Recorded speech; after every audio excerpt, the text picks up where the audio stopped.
So here is the Dell S2721QS, which is a 27-inch 4K UHD monitor with the smart HDR function, 2-speaker IPS panel with the 99% sRGB color gamut. So before we move into the game, let me show you the general TV detail of this. So let's take a look. We go into the TV detail. The TV supports 4K UHD at 60 refresh rate. The TV does not support 4K UHD at 120 refresh rate, which means you cannot gonna be able to play 120 FPS game on this monitor. The TV does not support HDR10 for gaming, which is very important. Your TV does not support HDR10 for gaming. Gaming will not be showing HDR. Your TV supports 4K 10-bit at 24 refresh rate. Your TV does not support HDR for gaming and does not support for Dolby Vision. That's it. But I'm going to show you one interesting things about the HDR. As previously it said, does not support. But now I'm going to the display panel and choose the smart HDR function. As you can see now it's off. And let me change to the game HDR, see what's going on.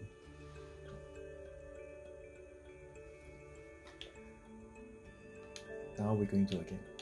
See? The TV support HDR10 for gaming. The TV support capturing HDR game clips and screenshots. And let's go back. Okay. We're going to the Assassin's Creed Valhalla for the first game. I using quick resume, so now you can see this.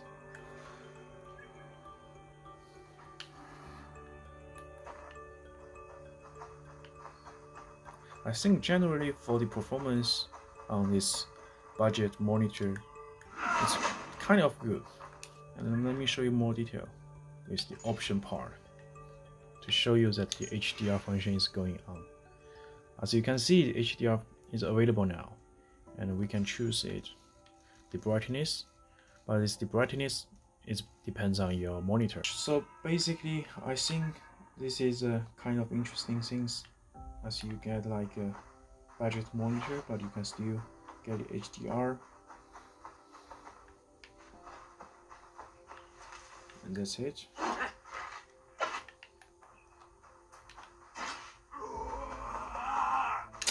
And maybe you guys can want to see more. So now we're going to the game right now. Let me show you. Turn around. I think generally still being very fine, as everything is very smooth.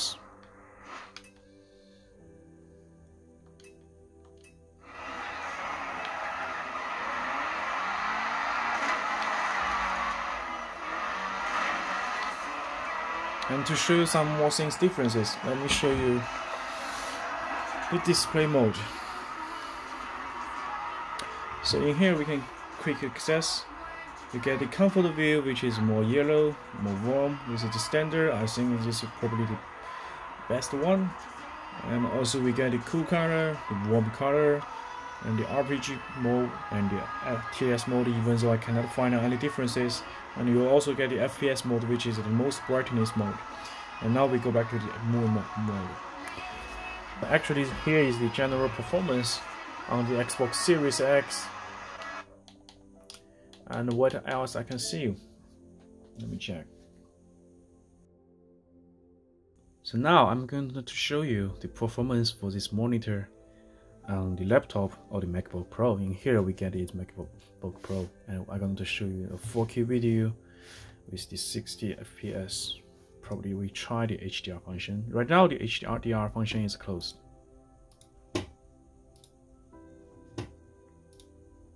And we set it up on the 4K. I think it's this one, which is, as you can see, it's 2160p with the 60 refresh rate. And I set the HDR part. I set it up on the movie HDR. See what we get.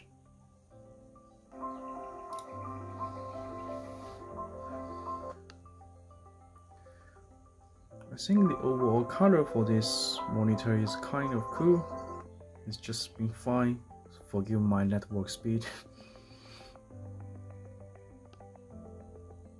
I think everything is smoothly, its brightness, the color is pretty brilliant. So now I'm going to show you some of my personal opinion about like a 1 month research and my personal feeling about this new technology. It's like whether you really need the HDR 120 refresh rate and even the 4K resolution. So let me tell you what is HDR from my understanding. I think the HDR function is like try to force the monitor to reach the maximum brightness so you can get a high contrast video, and if you can try to do this in your phone, you will find the effect is obviously. But the disadvantage for the HDR technology is that if you have a HDR TV, you set up on a sofa which is very far away to a TV, it's been fine. But if you are using a phone or monitor, the view distance is very close. So imagine the brightness is very high, such high than your environment color or your ambient color, which can easily damage your eyes. And take me as an example, I cannot watching a HDR video at around 400 CD per square meter or even 600 CD per square meter on the HDR mode. It's kind of cool, it's beautiful, but it just hurt my eyes. It's not kind of very comfortable. Before I buy this monitor, I already bought 2 monitors, which is our 31-point-inch with the VA panel, and they all have the HDR10 technology. One is HDR 400 and one is the HDR 600. The HDR 400 means you can get the maximum its brightness is 400 CD per square meter, while the HDR 600 means 600 CD per square meters. However, you need to know most of the HDR monitor, they cannot change the brightness when you switch it on. And for this Dell monitor, you can change. But even this one can change the brightness when you switch the HDR on. You need to know if your monitor's brightness is kind of low, it's very low, your HDR effect is just really bad as the normal view, or just like a normal standard mode. So for me, that's why I don't using the HDR mode normally. So I will say expensive is not means best. You need to think about your requests, think about your needs, what you need for. It's not means it's expensive, can buy some high quality product, but not means like it's suitable for yourself. This is a very important thing. So make a right decision will be gonna be helpful for you. And the next part is 120 FPS is a big deal. Well, I will say for professional player it should be. They can play more better than before. But for most of us, we are not professional player. Higher refresh rate cannot mean like we can play better than before.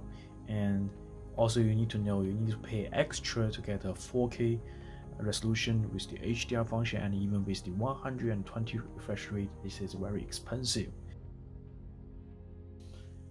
Well, so let's move into the next part, the color gamut. Do you really need to the sRGB or DCI-P3? Well, from my personal feeling, I think if you are not a designer, sRGB 99% or even sRGB 100% is definitely gonna be fine for most of us.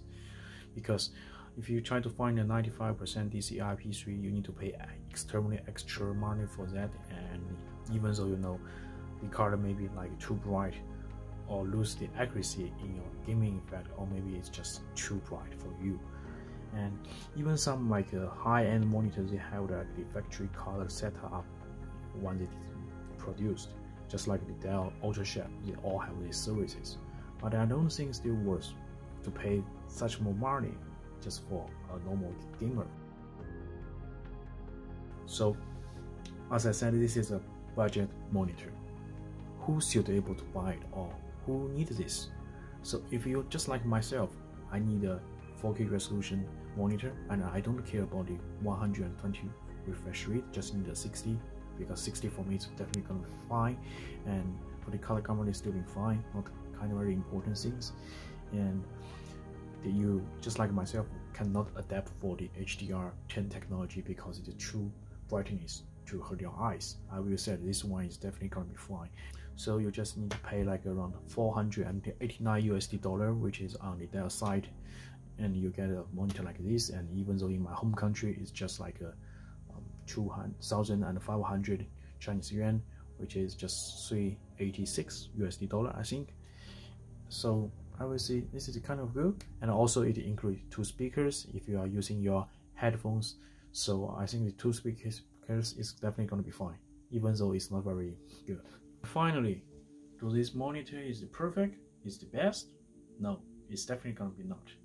As you know, it's just like a budget monitor, a budget high-end monitor. So you cannot get everything in here.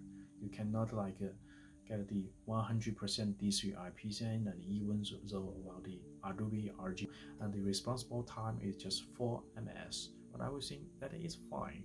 So think about what you need. What's your request? To make a right decision will be helpful for you to choosing your own monitor. So thanks for watching today's video. This is not a product promotional video as I promised. This is just like a personal feeling or share of my thinking for after like 2 weeks using the Dell S2721QS 4K UHD monitor from a gamer perspective. And I hope it's gonna be helpful for you guys who want to choose the monitor, or people who have the interest in this monitor. And if you like it, please like this video or subscribe my channel. And if you don't like it, please leave your comment or feedback to myself. And we'll see you guys next time. Thanks.